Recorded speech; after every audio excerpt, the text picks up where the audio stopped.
Madame le maire, cher Claude, monsieur le président de la communauté de communes, cher Marcel, mesdames et messieurs les élus du conseil municipal de la commune de Montaut, mesdames et messieurs les présidentes et présidents d'associations, il y en a, mesdames et messieurs, un petit salut amical aussi à l'ensemble du personnel de la commune. Tout d'abord, te remercier Claude pour cette invitation, puisque je sais que tu tenais à ce que je sois présent aujourd'hui, puisque entre grands stressés, on se comprend. Je sais ce que c'est d'avoir le trac, et c'est bien normal, il faut avoir le trac lorsqu'on prend la parole devant un auditoire, ce n'est jamais évident, c'est une gageure. Tout d'abord vous dire que donc, je suis ravi d'être à Montaut. Nous nous étions rencontrés il y a quelques mois maintenant pour l'inauguration que nous avions fait sur l'entrée ouest de la commune, jolie réalisation de la commune. J'ai cru comprendre également qu'il y avait encore d'autres projets certes, mais qui étaient soumis à des contraintes fortes en matière budgétaire. A priori, je pense que nous aurons l'occasion de nous revoir peut-être pour éventuellement discuter d'un plan de financement. J'ai cru comprendre le message subliminal que tu m'as envoyé tout à l'heure. Marcel l'a dit, Claude aussi, vous le savez, depuis 3 ans, nous commémorons aujourd'hui l'attentat odieux qui s'est passé dans le journal Charlie Hebdo. Ces fous de Dieu qui ont mis à mal les fondements même de notre République. Et même si depuis 3 ans, la peine est toujours vivace, malheureusement, nous constatons que tant au niveau international qu'au niveau européen, on constate encore et toujours des tensions. Au niveau international, on le voit malheureusement, nous avons encore toujours quelques dirigeants internationaux, pourtant de grands pays, je pense aux États-Unis, qui ont parfois des comportements puérils, qui mettent en péril la sécurité de la planète tout entière.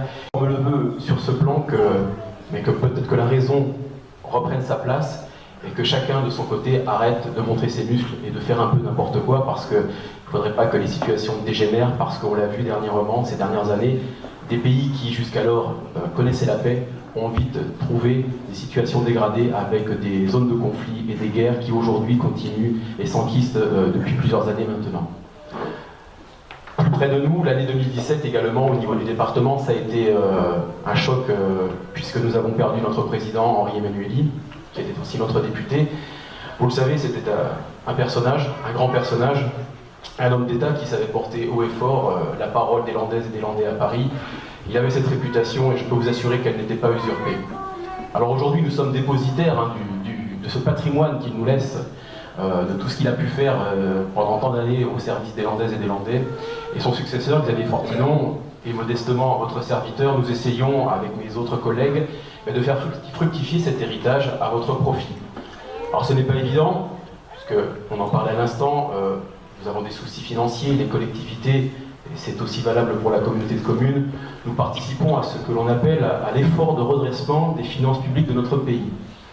Alors, je pense que Claude et Marcel seront d'accord avec moi, on apprécie peu cette démarche entamée, quels que soient les gouvernements, depuis de nombreuses années. Parce que s'il y a bien des structures publiques qui respectent le cadre juridique, le cadre réglementaire et surtout le cadre financier, ce sont bien les communes, les communautés de communes et les départements. Pour 2017, nous avons été ponctionnés au niveau du conseil départemental de plus de 8 millions d'euros de dotation.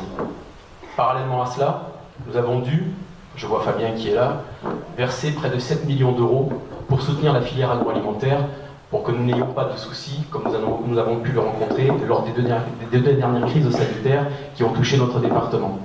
On nous enlève des dotations, mais on nous demande d'intervenir pour soutenir l'économie locale. Malgré cela, nous refusons, et nous l'avons fait en 2017, nous n'avons pas augmenté les impôts, et nous avons réussi l'exploit aussi, parce que c'est un exploit, d'ailleurs je crois que nous sommes les seuls en France à l'avoir fait, à baisser la dette du département. Mais si vous faites des efforts financiers, au fur et à mesure que l'année passe, que le temps passe, eh bien comme on dit un peu vulgairement, on arrive à l'os. Et beaucoup de collectivités aujourd'hui sont à l'os. N'imaginez pas un seul instant que l'argent public est dépensé sans respecter ce que représente l'impôt pour vous. Parce que si nous vivons, si nous exerçons nos missions, si les collectivités vivent, c'est grâce à votre impôt. Aujourd'hui, les collectivités sont bien gérées.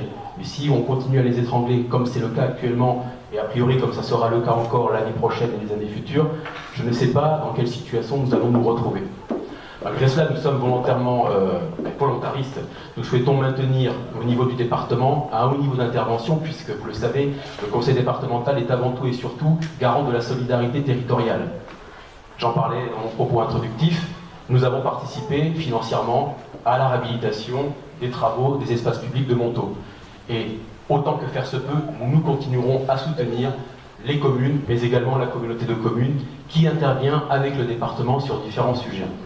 Nous sommes garants de la solidarité territoriale, mais également nous garantissons aussi la solidarité intergénérationnelle. Nous continuons à favoriser la création de maisons de retraite publiques. Nous continuons à aider les jeunes de notre département.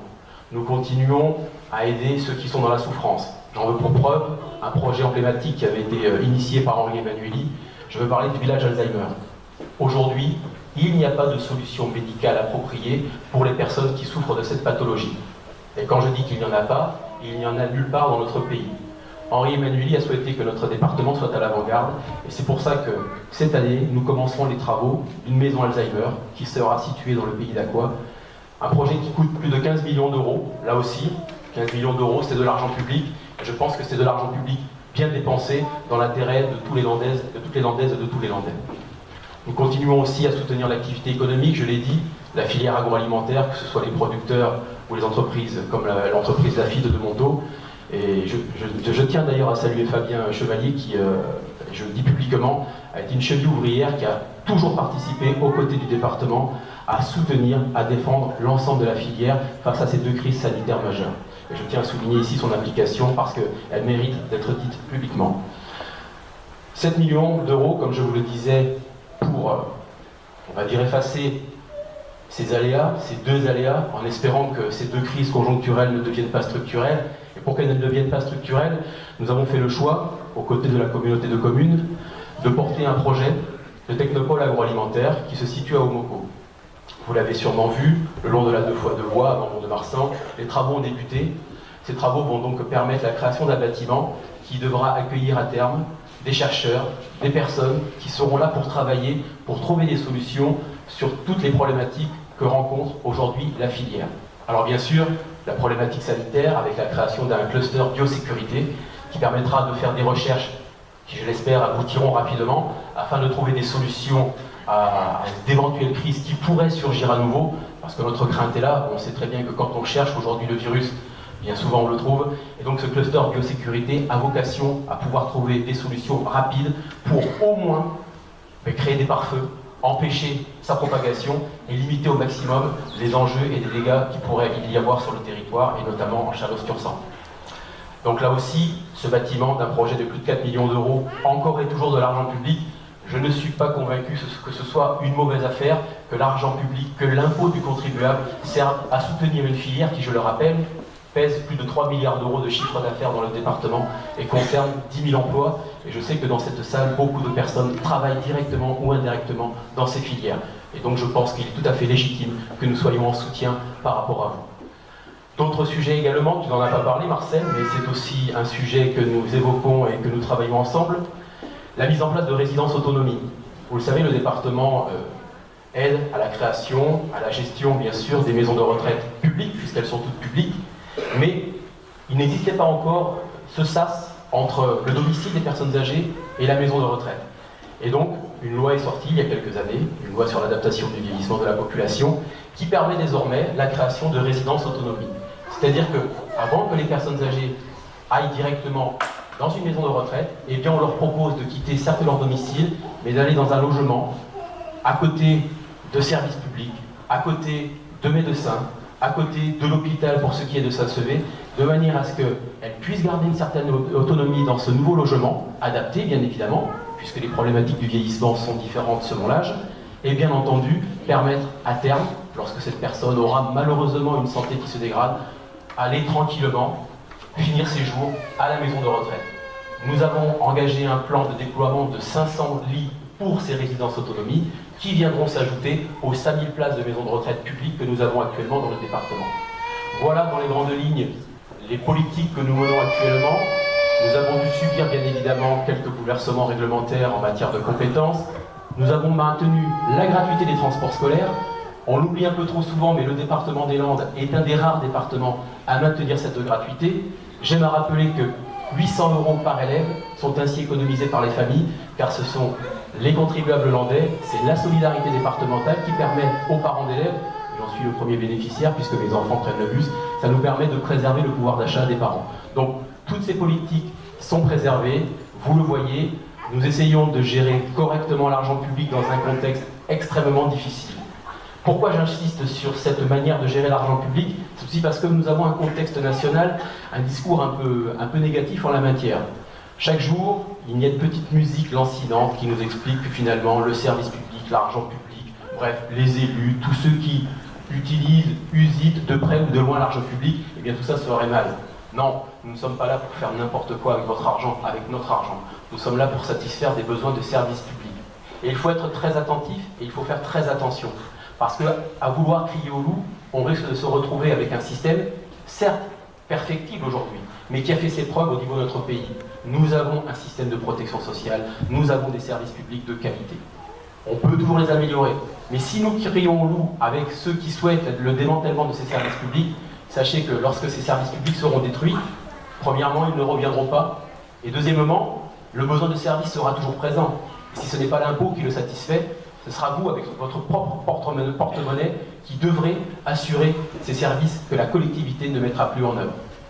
La crèche, les cantines, les maisons de retraite, tous les sujets que je viens d'évoquer, il est important que la solidarité nationale, la solidarité landaise, les solidarités intergénérationnelles persistent.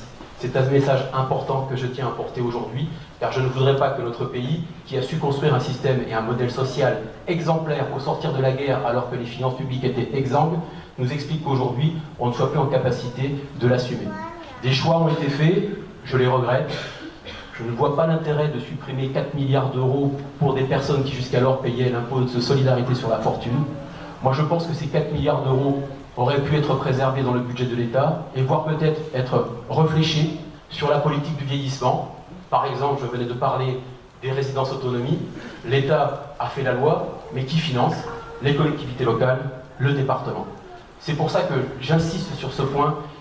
Soyez attentifs à préserver ce modèle. Il n'est pas parfait, mais il reste quand même un des meilleurs du monde. J'ai déjà été assez long, on sait tous pendant les vœux que quand les enfants commencent à pleurer, il faut conclure. Donc, il me reste à vous souhaiter, ne vous inquiétez pas, on a l'habitude, on le sait.